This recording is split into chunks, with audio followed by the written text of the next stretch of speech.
We're talking today, and then we're going to carry on our previous series, but today I want to talk about having a meaningful life. Who here would like a meaningful life? Unbelievable, me too. Now, a meaningful life is going to be the key to fulfillment and happiness. It's a really good thing to have a meaningful life. And I speak to very, very many people and I say, tell me about your life. Do you love your job? And they're like, well, not really. I'm just doing whatever job I could find to pay off my college debt. So I say, yeah, but did you gain from your degree? And they were like, well, no. When I was 18, I didn't really know what I wanted to study, so I just studied international relations and politics and business, economics. But I didn't really I just smoked weed all day, really, and tried to get laid. And I didn't enjoy the degree that much. So now I'm spending my late 20s doing a job that I don't want to do in order to pay off a degree that I'm never going to use. And I'm like, that's not well thought out at all, is it? That's a ridiculous thing. So then I say, okay, so what do you do now? So, I get up, I go to a job that I don't, 9 to 6, whatever, it's quite stressful. Do you really look up to and appreciate and admire the people you work with? Well, not so much. There's one guy, he seems happy sometimes. He's like, I don't know. And then so you leave work and you're exhausted. By the way, do you know what you get exhausted from? You get exhausted from your mind. Your mind actually creates physical exhaustion or boredom, for example. If you're bored at your work, you'll go home and you'll get home and you'll be exhausted. Although you just sat in front of a computer all day, there's no reason that you'd be exhausted.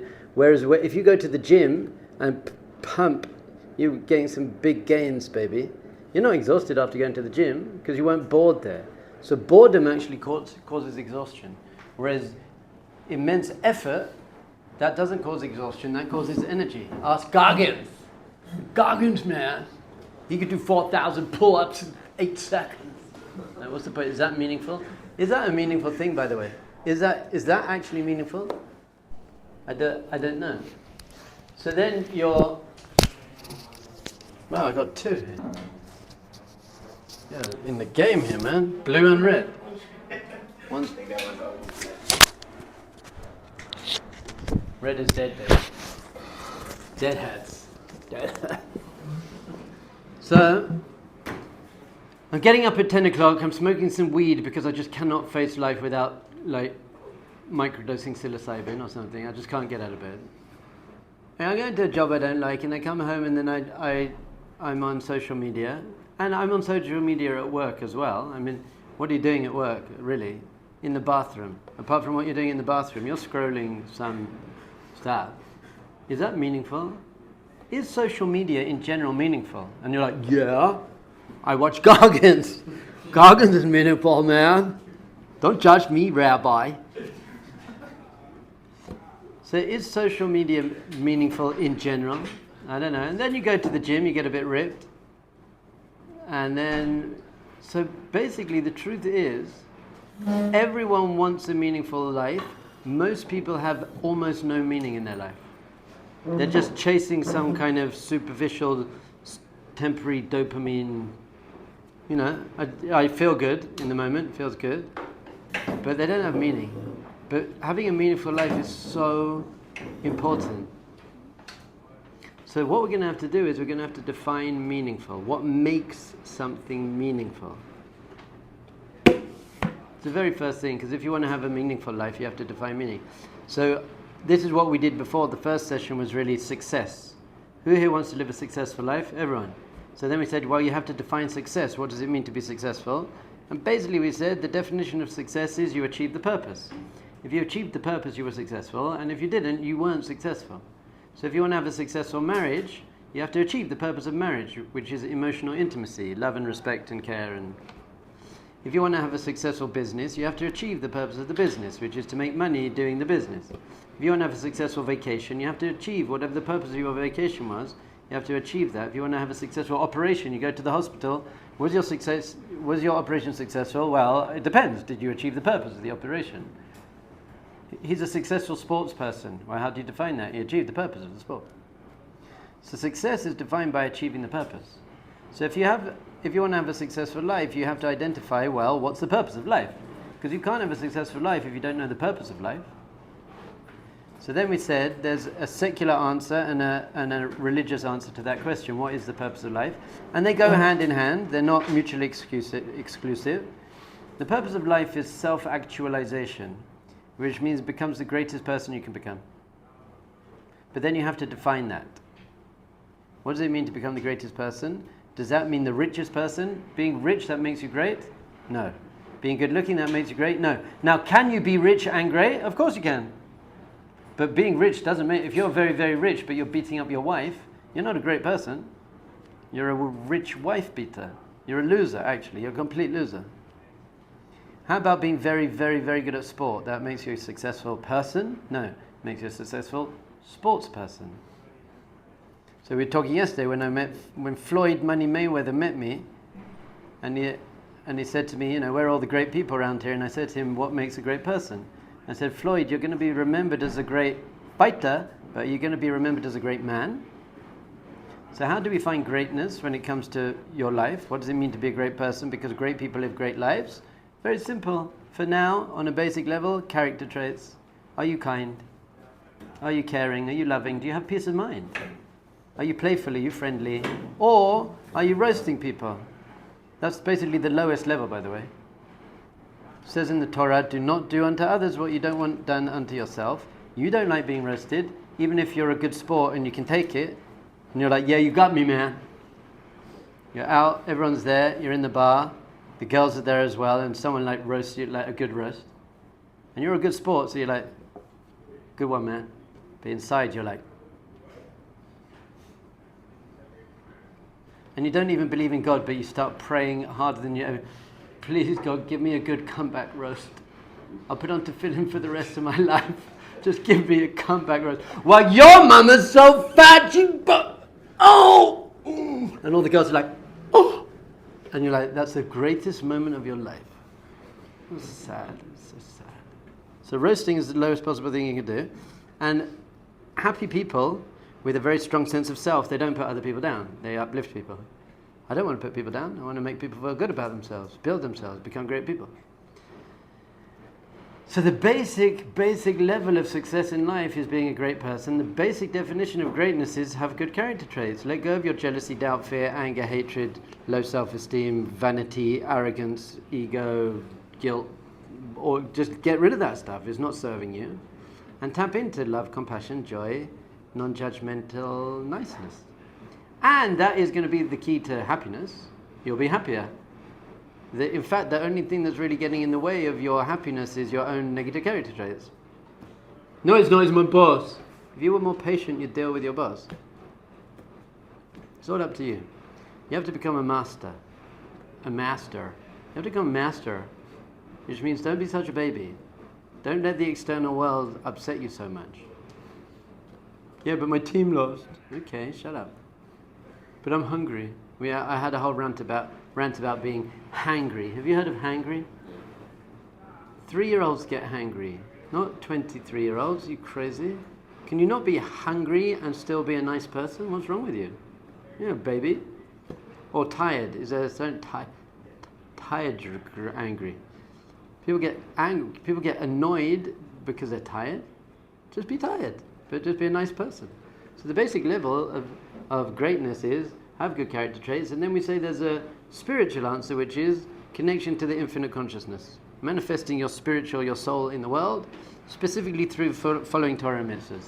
But that's a higher level, that's super consciousness. Just for now, just be a nice person. How about that? Just be nice. Be nice to yourself, be nice to other people. I guarantee you'll have a better life. That's it. Stop putting yourself down. Stop putting other people down. You'll have better relationships. Never, ever, ever, ever say something not nice to your wife. My wife and I have been married for 16 years, 2 weeks and 3 days. Something like that. We just recently had our anniversary. We never had an argument. Why haven't we had an argument? Because we don't put each other down. When we upset each other, we discuss it. And we say, look, I felt hurt. If that was hurt, can we do it differently? That's called grown-up communication. It's a crazy idea, I know. But it really works really well. So that's success. Success is achieving the purpose. The purpose is being great. Greatness means good character traits for now. And then we're going to turn into spiritual greatness, which means manifesting your soul in the world. Right. So what makes something meaningful? So that you want to live a successful life, become great. Good. What's meaningful? What makes something meaningful? If you really, really, really, really enjoy it, does that make it meaningful? No. Smoking weed, eating pizza, playing video games, masturbating. You might really enjoy that, but it's not meaningful. It's not going to make you a happy, great person at all. So investing in those things isn't serving you. You get a little moment of physical pleasure, a ridiculous thing to invest in. Some little dopamine rush that's actually going to damage your life instead of make your life great. So it's not meaningful because you enjoy it. So what makes something meaningful? If you really, really, really care about it. I really care about it. It's meaningful to me. Is that true? Could you care about meaningless things? Like 4th division hockey?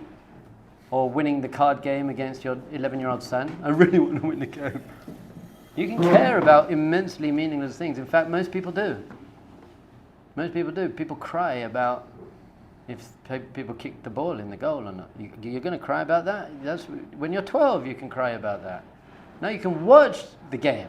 I don't mind that. But to cry about it and then be not nice to your wife because those people threw the big orange thing in the hoop more than those people? Really?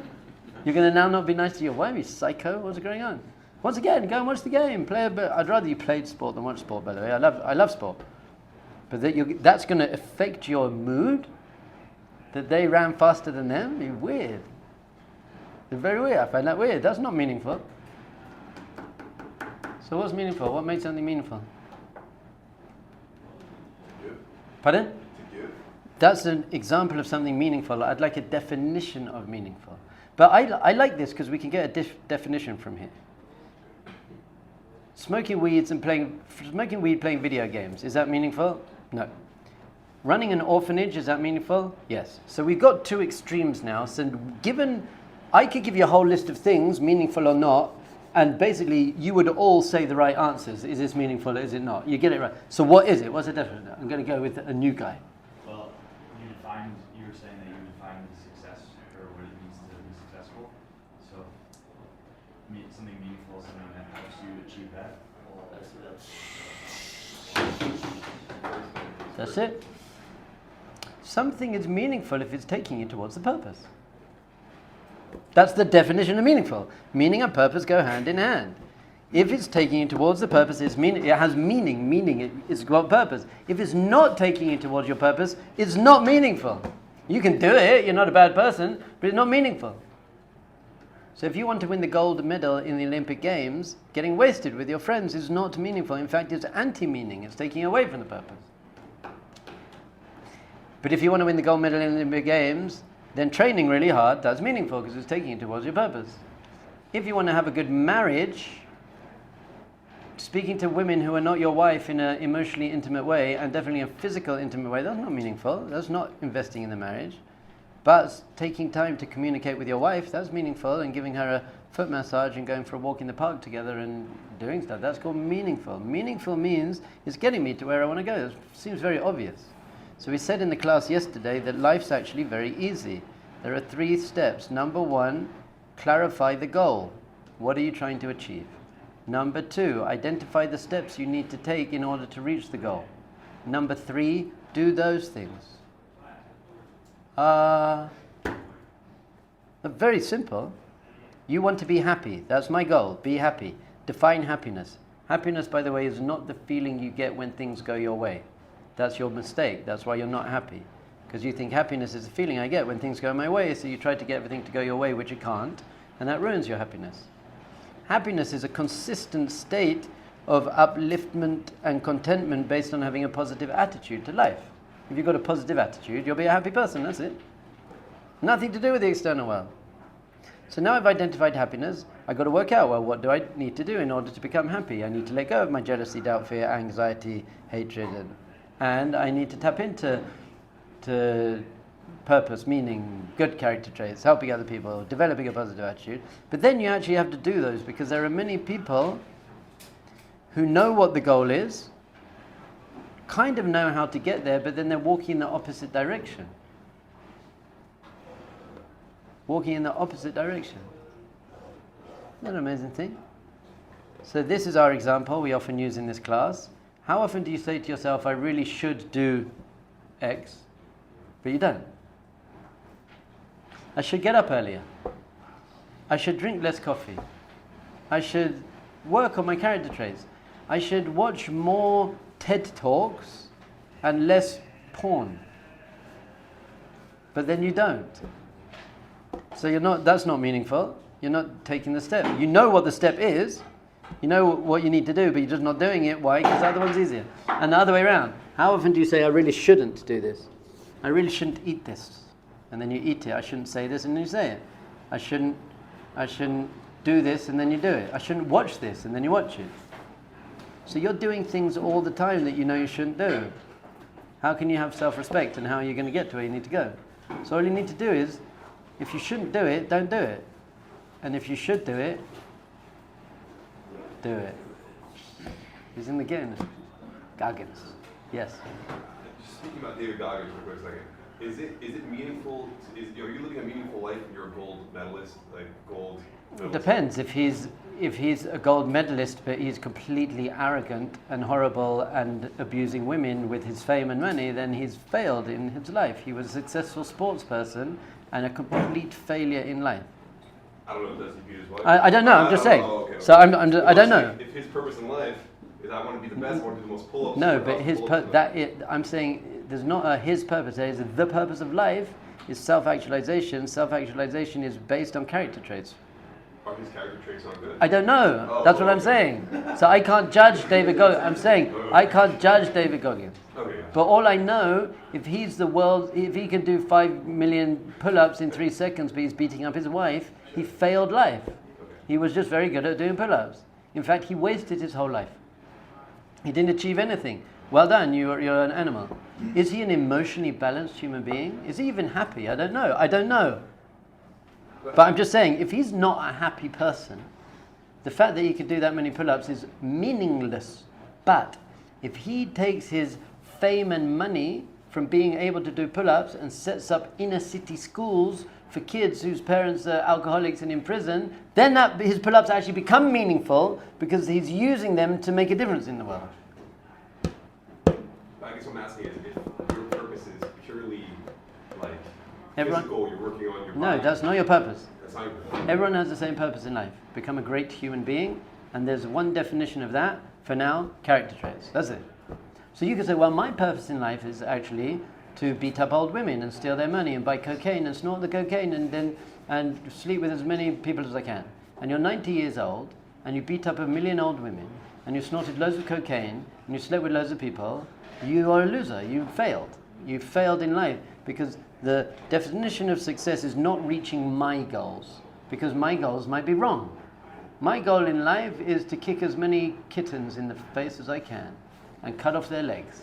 So I'm 90 years old and I've got a whole pile of kitten legs, and my goal in life is to eat pizza and play Fortnite. And I'm 60 years old, I weigh 500 pounds, I've got pizza boxes all over me, I'm disgusting, bed sore, I'm wearing an adult diaper so I don't even have to get out of bed to play my...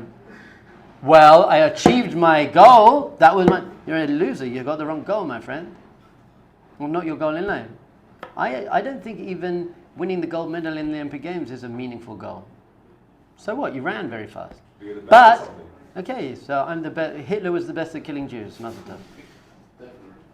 So, wow, Hitler had a very successful life because he was the best Jew killer ever, Mazel tov. I think people can look towards a gold medalist and say, wow, I want to be like that. And not. Why? Is he Why happy? not? Does he have a good relationship with his wife? I don't know. I don't know. So that's what I'm saying is important. By the way, by the way, I'm saying you can be the gold medalist in the Olympic Games, but they'd use your fame and your money to set up schools and orphanages and stuff. And then, so basically winning the gold medal in the Olympic Games is meaningless, but you can make it meaningful by doing something with it. Gotcha. So it's not enough that people look towards the gold medalists to be the best in the world. It's something to say, I want to do that. I want to be the best in the world at being the best person I can be. I'm saying that like kids look to Usain Bolt, the fastest. Oh, I want to be the fastest. I know that. Great. And firstly, that destroys their life because they won't be. And let's say they were. So well done. Your legs could move really, really fast. Wow, well done. Wow, look how fast his legs go. Now, why do I respect people like that? Because they train hard. They have discipline. So I respect discipline. But Nazis also had discipline. So you can misuse your discipline. Everything can be misused. So it's meaningful is, that's the definition. If you're using what you have for good, and good means being a kind person and making the world a better place, then that's great. But you can use your intelligence to make nuclear bombs. Or you can use your intelligence to cure cancer. So is intelligence a good thing? Depends how you use it. Are you using it meaningfully, i.e. making yourself in the world a better place? Or are you using it not meaningful, making yourself in the world a worse place? That's it. Very simple. And by the way, you can be the fastest runner in the world. Mazel tov. That's great. Do it. Go for it. I don't care. You can have a big house. You can have a nice car. Go for it, really. This is one of the main powerful things about Judaism and Jewish spirituality. We don't say you have to sit in a cave and not have money. You can be there are lots of very rich Jews. But we say at least give 10 to 20% of your money to make the world a better place. Yes? At what frequency do you think you individually think about your purpose? All day, every day. How many times a day? I wake up and go to sleep thinking about why I'm here. And I'm doing it. You know what? I'll tell you the truth. I'm not consciously thinking about it because I'm living it and doing it. Look at me. I'm walking into this classroom. I get to rant and then walk out. I'm going to go to another classroom after this. I'm going to rant at those people. But I also got up. It's like lunchtime for me. I've already been to the park and worked out and meditated and prayed and to fill in and mikveh and educated my children. And so I'm all right. I'm having lunch soon. What time do you get up? What time do you start your day? Before you. Early, before the sun rises, because that's what we're told to do. And by the way, everyone who's living with purpose is getting up before the sunrise. Every Buddhist monk, every social entrepreneur in Silicon Valley, every Hamas terrorist. That's the best time to build tunnels, early in the morning. No one can see it. Everyone who's living with purpose is getting up before sunrise. It's the first thing in the book of Jewish law. Get up before sunrise. It's not a joke. That's the first thing it says. Now don't do that yet, because maybe you're not on that level and it will ruin your day, and then you'll get hangry. Well, I'm so tired. I only got to do it. Really? Have a power schlaf after lunch, no? 8 minutes, bam. Head down, 8 minutes. Get back in the game, yeah. If you're supposed to get up before sunrise, is it okay to go to sleep at like 9 or 10 p.m.? Yes. You're meant to go to sleep at 9, get up at about 12:30, and then learn all night. No, I don't do that. But that's what you should be working towards. Really? You should not be sleeping more than 4 hours a day. That's obvious. Now, obviously, at the moment you should, because if you're not, then you will have a terrible life. But you should be working towards not needing to sleep more than 4 hours a day. Please understand, if you sleep for 8 hours a day and you live till 90 years old, you slept for 30 years, you idiot. Now, if you have a business deal, you'd get up at 4 o'clock in the morning, wouldn't you? Why? Suddenly it's so easy to get up in the morning now? This is our other major question. Who finds it a bit difficult to get up in the morning? So I'll offer you $50,000 to meet me tomorrow morning at 4 o'clock in the park. You'll be there. I'll be there at 3:30 waiting for you. So why? I need you to go and collect some beautiful woman from the airport at 4 o'clock in the morning. Take her to her hotel room. I'm there, Rabbi. You can count on me, man. Suddenly you're the most reliable human on the face of the planet. So you don't find it difficult to get up. You just don't value what you're getting up for. Once you value what you're getting up for, you get up. And you value money and women, so you get up. I'm saying, I value my life. That's why I get up. And people say to me, well, I want to sleep less, Rabbi. Rabbi, I'm really trying to sleep less. How do you sleep less? Answer? Love life more, you idiot. The more you love life, the less you want to sleep. I don't want to sleep. It's a waste of time. I have to sleep, so I'll sleep. But I don't want to sleep. What a waste. And for other people, most people, it's the highlight of their day. Getting into bed. What do you love doing? Sleeping. Sleep is death. The Torah says sleep is 1/60th of death. You're totally unconscious. You can't do anything. You're not achieving anything. The only thing you're achieving by sleeping is resting where your body which you need. But the more you're connected to your soul, and I haven't said anything about Torah, God, soul yet. Everything I've said in this class, I'll say to atheists as well, and they'd agree. Sam Harris, it'd be like, I get that, I like that. But the more you're actually connected to your soul, the less you need to sleep, because souls don't need to sleep. Bodies need to sleep. Souls don't need to sleep. Yeah. How's your schedule in yeshiva? I didn't have a net when I was in yeshiva. But it's got to be something that you want to get to. That's got to be a goal in your life, that I'm getting up before sunrise. That should be. You shouldn't do it yet. I'm telling you, don't do it yet, because you're not there yet. But that should be a goal in your life. What time do you go to bed? Too late. But I'll tell you what, I'm not looking at a screen for 2 hours before I fall asleep. Yeah. I'm currently trying to sleep longer because, like, I think it's like, from what I've seen, it's healthier. So, like, how is like sleeping that little like good for you? And aren't you supposed to? The more you're connected to your soul, the less control your body has over you. So the less you need to pamper it. The Rosh Yeshiva sleeps for 2 hours. That's insane. And don't say, well, he's not functioning very well. He's functioning much better than any of you. The Vilna Gaon slept for 29 minutes 3 times a day. And don't say he wasn't functioning. He wrote like everything. He was the biggest genius on the face of the planet. So you can do it. Once again, if you're doing it, who's that guy? He's now trying to like reverse his age. Brian Johnson. Brian Johnson. Why is he doing that? Is he doing it to help the world? I don't know. Once again, I'm not judging these people. I don't know. But is it an egoless attempt to help the world? From what I can tell, it doesn't seem to be that. So let's say he does. He's now like 5 years old. Mazel tov. So what? Did you bring God consciousness into the world? Is he getting kinder and kinder? That would be more impressive. You know what? I'm not working on getting younger and younger. I'm working on getting kinder and kinder. I think that's much. Why aren't I should be viral. Brian Johnson got younger. I got kinder. That's much better. I'm doing much more for people than that. Now, once again, he can have the balance because he's famous now.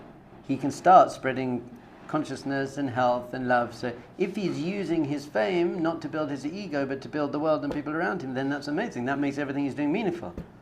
But if it's to build his ego, it's not meaningful. Yeah. You do both at the same time? Yes, you can. Andrew, that's what I'm saying. This is the beauty of Judaism. That you can be rich and famous and have a nice car and a beautiful wife and still keep Shabbat and put on tefillin and pray like a mensch and meditate. It's not, in the Western world, it's all about sex, food and money. In the Eastern spirituality, it's no sex, no money, very little food. Judaism says there's a place for sex, food and money. Just in a spiritual, conscious way. How am I using those things? Am I an animal being controlled by those things, chasing those things, or no? I'm investing in those things in a healthy way in order to bring spirituality into the physical world, and in order to use the physical world to bring spirituality into the world. We've got a beautiful balance. Judaism, you don't lose out. Being a religious Jew, never ever think you lose out on anything being a religious Jew. Should we strive to live longer? Yes, but only so that you can do mitzvahs and help people. Yes? So you kind of were just addressing this about the Western world and the Eastern world. How is it, or how can you think about if you want to try to reach purpose and do things that are driving you towards the purpose, as you're saying, but you are in the Western world, and you want to, if your edge in the Western world is to be polarizing, or to have a business that maybe is not, the business itself is not driving towards that purpose, but it gives you money or That's fame fine. or these things that you can support it. How's that? I like that. That's fair as long as it's not an immoral business. If it's a fight, it's whatever. You're a real estate agent.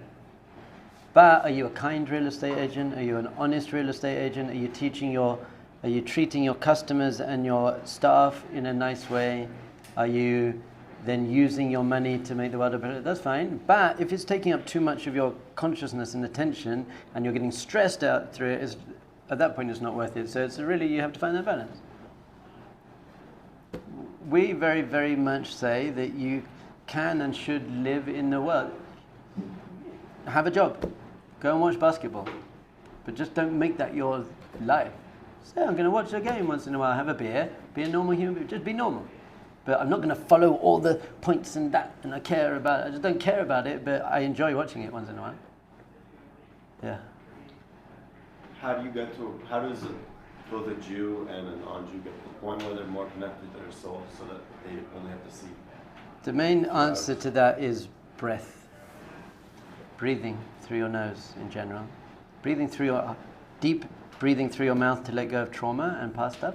In general, you need to be consciously breathing through your nose as much as possible.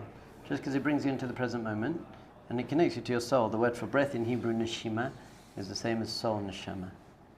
But that's a whole different, we'll talk about that. I'm just trying to make you a healthy human first. So you can sleep for 8 hours, 9, 10, sleep as long as you like. But understand that when you're awake, you can do more than when you're asleep. Chavez.